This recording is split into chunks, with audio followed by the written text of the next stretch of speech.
नमस्कार दोस्तों। आज मैं फिर से हाजिर हुआ हूँ आपके सामने बहुत मज़ेदार क्वेश्चंस के साथ, जिससे आपकी तैयारी और भी मजबूत होगी।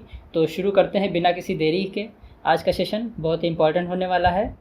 तो जो हमारा पहला क्वेश्चन क्या कह रहा है, देखिए। गोल्डन धान, नाम आपने सुना होगा गोल्डन धान का, बहुत जगह उपयोग में आता है और इसकी खेती भी काफ़ी जगह होती है। कह रहा है कि गोल्डन धान में अधिक क्या पाया जाता है। तो सबसे पहले आपको पता होना चाहिए कि ये बनाया क्यों गया था। पहले क्या होता था दोस्तों, जैसे कि आप जानते हैं कि जो हमारा चावल है, ठीक है, वो एक प्रमुख स्रोत है हमारा किसका, विटामिन ए का। पहले नहीं होता था, ठीक है, पहले विटामिन ए इतना नहीं पाया जाता था चावल के अंदर, और ये मुख्य भोजन हुआ करता था मनुष्यों का, ठीक है। क्यों? क्योंकि एक तो ये सस्ता भी मिल जाता है और लोगों के पास इतनी आमदनी नहीं है, ठीक है। तो इसलिए क्या हुआ कि जो हमारा धान था उसमें विटामिन ए की मात्रा बढ़ाकर एक नया धान बना दिया गया, ठीक है, जिसको हम क्या बोल दें, गोल्डन धान, ठीक है, गोल्डन धान।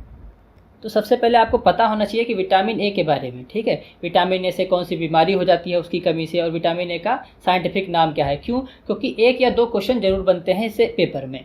तो हमारे आपके जो गुरुजी हैं एग्रोनॉमी वाले, उन्होंने उस पर एक डिटेल वीडियो बनाया गया है जिसमें उन्होंने सब बताया है कि विटामिन ए से कौन सी कमी होगी और कौन से विटामिन का क्या नाम होगा और किस विटामिन की कमी से कौन सा रोग हो जाएगा। तो वो आपके लिए बहुत महत्वपूर्ण है, उसको जाके आप ज़रूर देखिए। तो मैं तब तक बता देता हूँ कि जो आपका विटामिन ए का नाम होता है वो रेटिनॉल होता है, आपको याद होना चाहिए। और अगर विटामिन ए की कमी हो जाए आपके शरीर में तो रतौंधी नामक बीमारी हो जाती है, ठीक है। इसीलिए अब बढ़ते हैं अपने क्वेश्चन की तरफ। इसमें कह रहा कि गोल्डन धान में अधिक क्या पाया जाता है। तो हम जैसा कि आपको बताया कि विटामिन ए को बढ़ाने के लिए ही क्या बनाया गया था, आपका गोल्डन राइस या फिर गोल्डन धान। एक क्वेश्चन यहाँ से और बन जाता है, जो आपके गोल्डन धान है उसके जनक कौन है।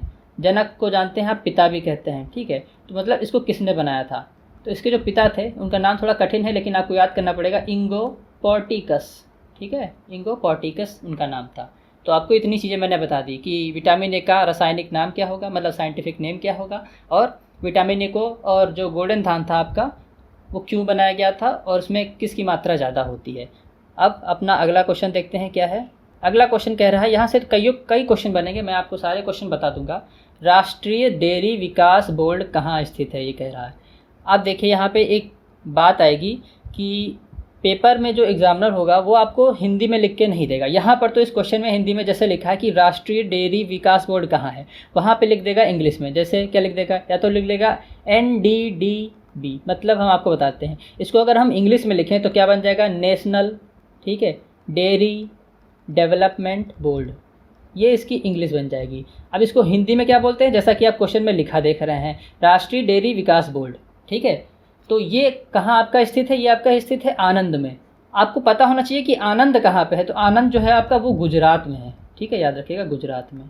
और इसकी स्थापना अगर बात करी जाए किसने करी थी, तो बहुत ही हमारे इंपॉर्टेंट साइंटिस्ट थे जिन्होंने जो श्वेत क्रांति थी उसकी शुरुआत करी थी। कौन थे वो, वर्गीज कुरियन। वाइट रिवॉल्यूशन की जिन्होंने शुरुआत करी थी वो कौन थे, वर्गीज कुरियन, और उन्होंने ही इस बोर्ड की स्थापना भी करी थी। तो मैंने आपको इतने क्वेश्चन बताए। पहला बताया कि इसको इंग्लिश में क्या कहते हैं, ठीक है, NDDB लिख के वो पूछ देगा कि NDDB कहाँ पे स्थित है, ठीक।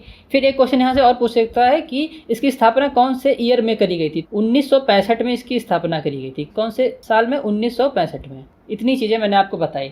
अब एक क्वेश्चन यहाँ से और बनेगा जो कि फाइनल क्वेश्चन हमारा, एक पूछ लेगा कि NDRI कहाँ स्थित है। क्या मैंने बोला दोस्तों, NDRI। यहाँ पे क्या था, NDDB, जरा सा ही अंतर है, वो बोर्ड है और ये एक संस्थान है, अनुसंधान केंद्र है, ठीक है।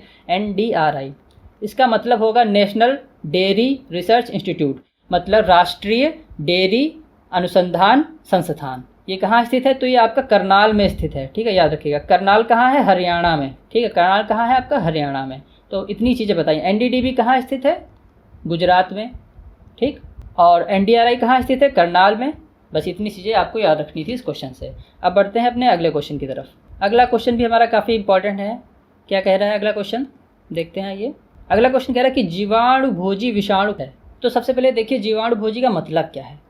विषाणु तो आप जानते हैं, विषाणु को हम लोग क्या बोलते हैं, वायरस, ठीक है।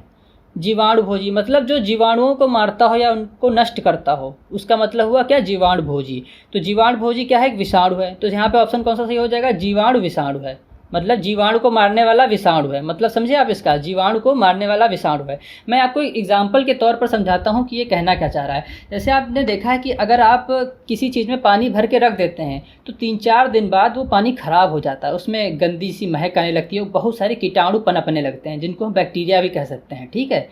तो अगर दूसरी जगह आप देखें कि आप जो गंगा जल होता है, ठीक है, गंगा जल आपके यहाँ कितने दिन रखा रहता है बोतलों में, कम से कम सालों रखा रहता है, तब भी वो ख़राब नहीं होता। तो उसका कारण जानते हैं क्या दोस्तों? उसका कारण है कि जो ये आपका जीवाणु भोजी है ये गंगा जल में पाया जाता है। समझ रहे हैं आप? इसी कारण वो क्या होता है, जितने भी जो पानी होगा या जल होगा उसमें जितने भी विषाणु या फिर जीवाणु बनेंगे, जीवाणु जो बनेंगे उसको ये नष्ट कर देगा। इसीलिए इसको क्या बोला जाएगा? जीवाणु विषाणु। मतलब ये एक विषाणु है और ये किसको नष्ट कर देगा? जीवाणु को नष्ट कर देगा। इतनी चीज़ें मैंने आपको यहाँ से बताई। अब एक क्वेश्चन और पूछ सकते हैं कि इसको इंग्लिश में क्या कहते हैं? तो इसको इंग्लिश में बोलते हैं बैक्टीरियोफेज वायरस। क्या बोलते हैं? Bacteriophage virus. या अगर पूछ ले इसकी खोज किसने करी थी, तो इसकी खोज करी थी टार्ट एवं हेरले ने। ठीक है, टार्ट एवं हेरले नामक वैज्ञानिक थे, उन्होंने इसकी खोज करी थी। तो मैंने इतनी चीज़ें बताई। जीवाणु भोजी कहाँ पाया जाएगा? गंगा जल में। तभी आपका गंगा जल खराब नहीं होता है बहुत सालों तक। फिर ये क्या होगा? जीवाणु विषाणु होगा। मतलब एक तरीके का ये विषाणु है, मतलब वायरस है, और ये किसको नष्ट करता है? जीवाणुओं को नष्ट करता है। तो इतनी चीज़ें मैंने आपको बता दी। बैक्टीरियोफेज इसको अंग्रेजी में कहते हैं और टॉट और हेरले वैज्ञानिक ने इसकी खोज करी थी। अगला क्वेश्चन देखते हैं हमारा क्या है। अगला क्वेश्चन भी बहुत इंपॉर्टेंट है। कह रहा है कि जो आपका खैरा रोग होता है, आपने बहुत सुना है उसके बारे में, लेकिन आज हम इसको डिटेल में बताएंगे। तो धान में आपका खैरा रोग जो लगता है उसकी रोकथाम के लिए क्या छिड़काव किया जाता है। ठीक, सबसे पहले देख लेते हैं खैरा रोग की खोज किसने करी थी। एक साइंटिस्ट थे जिनका नाम था वाई.एल. नेने। बहुत सरल नाम है इनका, नेने। ठीक है, इन्होंने पंतनगर में, ठीक है, पंतनगर आप जानते हैं कि यूनिवर्सिटी है, वहाँ पे इसकी खोज करी थी। और कौन से ईयर में खोज करी थी? तो 1966 में इसकी खोज करी थी उन्होंने। और बताया था कि जब पत्तियों पे, जैसा कि आप यहाँ पे फोटो देख रहे हैं कि भूरे भूरे रंग के, लाल और भूरे रंग के धब्बे पड़ने लगते हैं, ठीक है, तब ये इसके लक्षण है खैरा रोग के। ठीक है, अब इसको सुधार के लिए, इसके सुधार के लिए हम क्या डालते हैं? जिंक सल्फेट नामक रसायन डालते हैं, जिंक सल्फेट नामक दवाई डालते हैं। तो इतनी चीज़ें मैंने आपको बताई कि किसने खोज करी थी? वाई.एल. नेने ने। कैसे इस पर धब्बे बनते हैं? रस्ट कलर के धब्बे बन जाते हैं। कैसे? रस्ट। रस्ट का मतलब होता है जंक। जंक में आपने देखा होगा लाल और भूरे रंग के धब्बे बन जाते हैं। ठीक है, लाल और भूरे रंग के। इतनी चीज़ें मैंने आपको यहाँ से बता दी। वाई.एल. नेने ने खोज करी थी, पंतनगर में खोज करी थी। बस अब बढ़ते हैं अगले क्वेश्चन की तरफ। अगला क्वेश्चन बहुत इंपॉर्टेंट, इसमें कोई खास क्वेश्चन नहीं, लेकिन इसको घुमा के कई तरीके से पूछा जा सकता है। तो मैं आपको सारे तरीके बता दूंगा कि किस किस तरीके से इस क्वेश्चन को पूछा जा सकता है। ये जो आप ये नाम देख रहे हैं BHC 10% धूल, ये एक क्या है? कीटनाशी है। क्या है दोस्तों? एक कीटनाशी है ये। ठीक, अब इसके कई नाम होते हैं। सबसे पहले इसका एक ये नाम होता है गैमेक्सीन। इसका व्यापारिक नाम क्या है? मतलब जो आप दुकान पे खरीदने जाएंगे तो दुकानदार से क्या कहेंगे? आप दे दीजिए, आप कहेंगे कि हमें गैमेक्सीन दे दीजिए। ठीक है ना। अब इसको कई और नाम से जानते हैं। इसका जो रासायनिक सूत्र होता है वो होता है C6H6Cl6। C यहाँ पे कार्बन है, H हाइड्रोजन है और Cl क्या है? क्लोरीन है। तो इसको हम लोग अगर लिखने को बोल दें तो क्या बोलेंगे? Benzene hexa chloride. ठीक, अब एक और नाम यहाँ पे ले सकते हैं। देखिए यहाँ पे एक बार ये 6 लिखा है, एक बार ये 6 लिखा है, एक बार ये 6 लिखा है। ठीक है, तो इसको हम क्या बोल देंगे? 666, मतलब 3 बार 6। समझ रहे हैं? इतने नाम मैंने आपको बता दिए।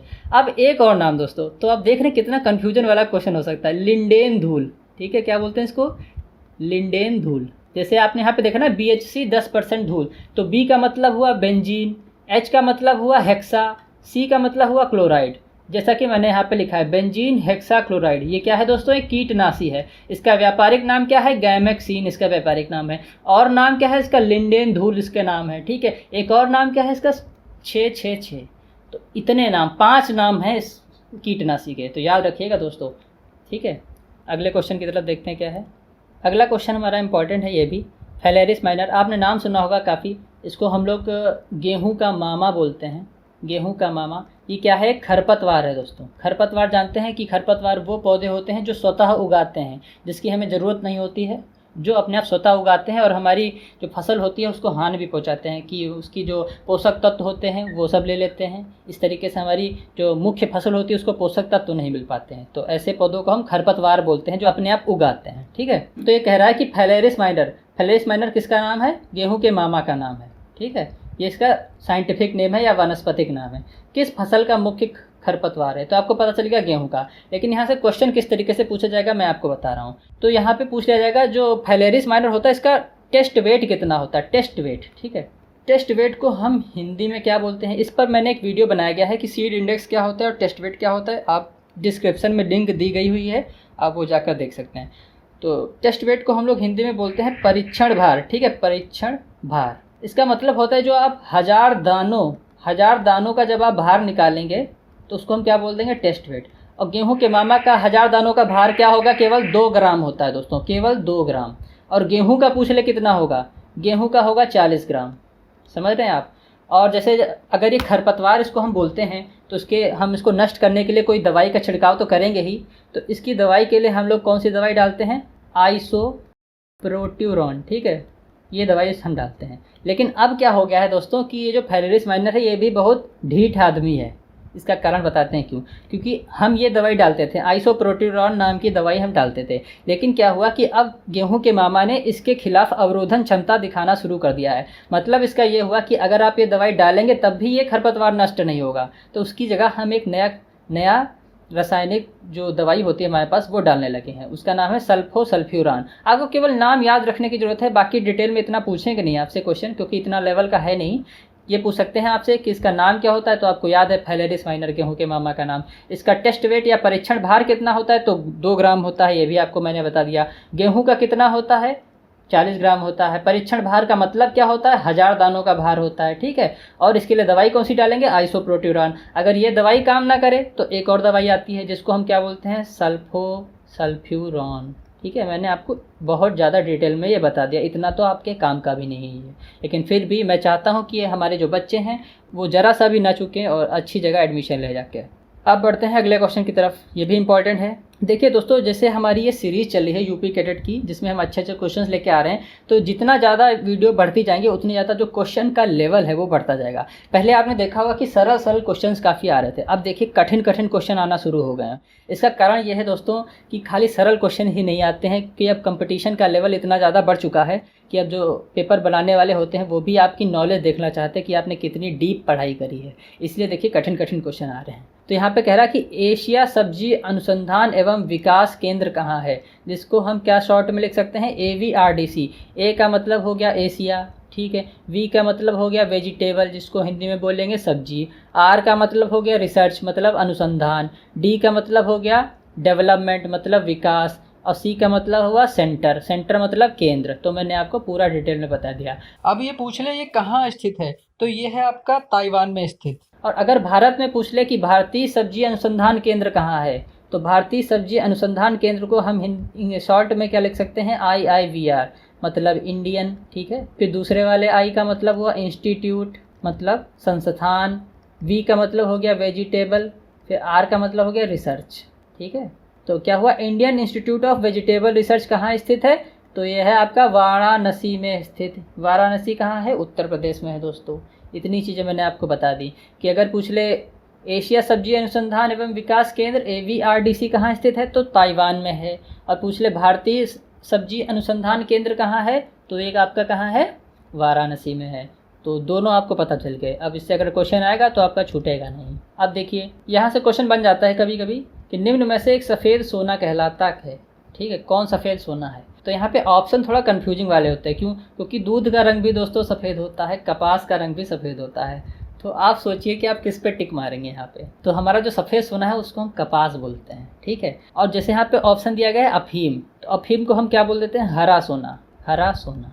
तो दो चीज़ें आपको यहाँ इस क्वेश्चन से पता चली कि सफ़ेद सोना क्या होता है और हरा सोना क्या होता है, ठीक। इसको पोस्ता भी बोल देते हैं अफीम को। अब बढ़ते हैं अगले क्वेश्चन की तरफ। ये हमारे सेशन का आखिरी क्वेश्चन है, बहुत इंपॉर्टेंट क्वेश्चन है, बहुत पूछा जाता है, बहुत बार आया है कि निम्न में से मनुष्य के द्वारा निर्मित धान्य है। कहने का मतलब ये है कि कौन सा ऐसी धान्य फसल है जो मनुष्य द्वारा बनाई गई है, तो ट्रिटिकेल है। कौन सी है, ट्रिटिकेल। अब ये बनाई कैसे गई, तो इन्होंने क्या लिया, गेहूँ लिया और राई लिया। दोस्तों यहाँ पे सरसों वाली राई नहीं है, ये दूसरी राई है, ठीक है। इस राई का जो वानस्पतिक नाम है, इसका नाम है सिकेल सीरेल, ठीक है, ये नाम है इसका। मैं इंग्लिश में भी लिखे दे रहा हूँ क्योंकि हिंदी में मात्राएं मेरे से गलत हो जाती हैं। सिकेल सीरेल नाम है इसका, ठीक है। तो ये सरसों वाली राई नहीं है, याद रखिएगा, ये भी एक सीरियल क्रॉप ही है राई, ठीक है। तो इन्होंने क्या लिया, गेहूं का क्रॉस कराया, किसके साथ, राई के साथ क्रॉस कराया, तो क्या बन गया, ट्रिटिकेल बन गया। तो आपसे सीधा सीधा वो क्वेश्चन पूछेगा कि मानव निर्मित फसल कौन सी है। ऑप्शन में आपके पास 4 ऑप्शन दिए गए होंगे, आपको किस पे टिक मारना है, ट्रिटिकेल पे सीधा मारना है। या तो पूछ लेगा जो ट्रिटिकेल है वो किस फसल का, किन फसलों का क्रॉस है, तो आपको क्या बताना है, गेहूं का और राई का। इसको याद रखिएगा, इसका सीक्वेंस यहीं रखिएगा। ये मत कर दीजिएगा कि ये मत करिएगा कि आप राई पहले लिख दें और गेहूं बाद में लिख दें, तब गलत हो जाएगा आपका सवाल। ठीक है, तो आपको पहले क्या लिखना है, गेहूं, उसके बाद क्या लिखना है, राई। तो उम्मीद करता हूँ आज के क्वेश्चंस आपको पसंद आए होंगे, और जैसे जैसे हमारी वीडियोस बढ़ती जाएंगी क्वेश्चंस का लेवल भी बढ़ता जाएगा। इसलिए दोस्तों पढ़ाई करते रहिए, क्योंकि अब सरल क्वेश्चन आपको देखने को नहीं मिलेंगे, इसलिए थोड़ा आपको याद करने में कठिनाई होगी। क्योंकि मैंने जैसे आपको आज बताया था BHC, उसके कितने नाम बताए, 5 नाम बताए थे मैंने आपको, तो ये कठिन क्वेश्चन था थोड़ा। ऐसे ही आगे चल के आपको और कठिन कठिन क्वेश्चन मिलते रहेंगे, तो इसलिए अपनी तैयारी मजबूत रखिए। धन्यवाद।